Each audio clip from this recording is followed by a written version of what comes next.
Hey, this is Ken with Flowmaster. We offer an American Thunder axle back system for the non-dual mode 2014 and 15 C7 Corvette. This system is very easy to install following the detailed instructions provided. Removal and installation of the active fuel management exhaust valve actuator is a little more involved. Our instructions cover this in detail, but this video is here to help aid you in that process. Okay, so we followed the instructions and we removed the rear valance and the stock mufflers from the vehicle. Be careful when you're removing the rear valance because it is a painted surface and it could scratch quite easily. It is an in-depth process to remove the rear valance, but if you follow our instructions, it's actually quite simple. We're going to go ahead and get started by removing this actuator from the stock muffler assembly, and we're going to get it on that Flowmaster system. Okay, so now that we have the actuator removed, we went ahead and made a mark on the stamped dial and the actuator to keep our orientation. We're going to start by removing the center bolt using a pair of pliers and a T25 Torx wrench. The pliers are handy because it keeps everything in line as you're cracking that center bolt loose.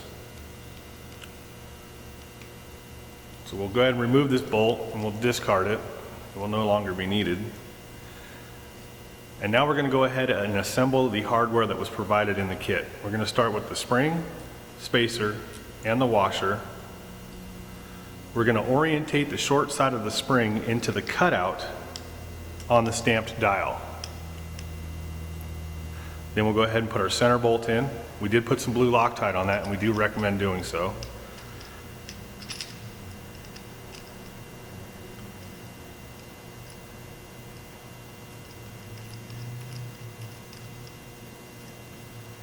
Now we'll go ahead and we're going to tighten this into position. And now it's going to be ready to install onto the Flowmaster system. Okay, so now we're ready to install the actuator onto the Flowmaster system.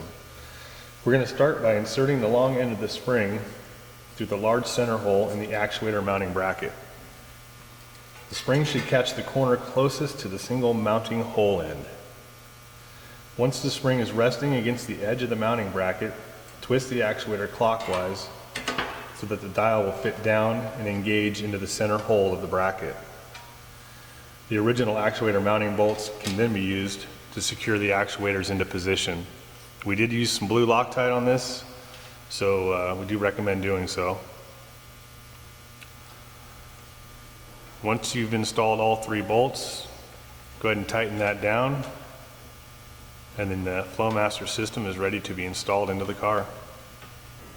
In closing, there are a few things to keep in mind about the exhaust valve actuator.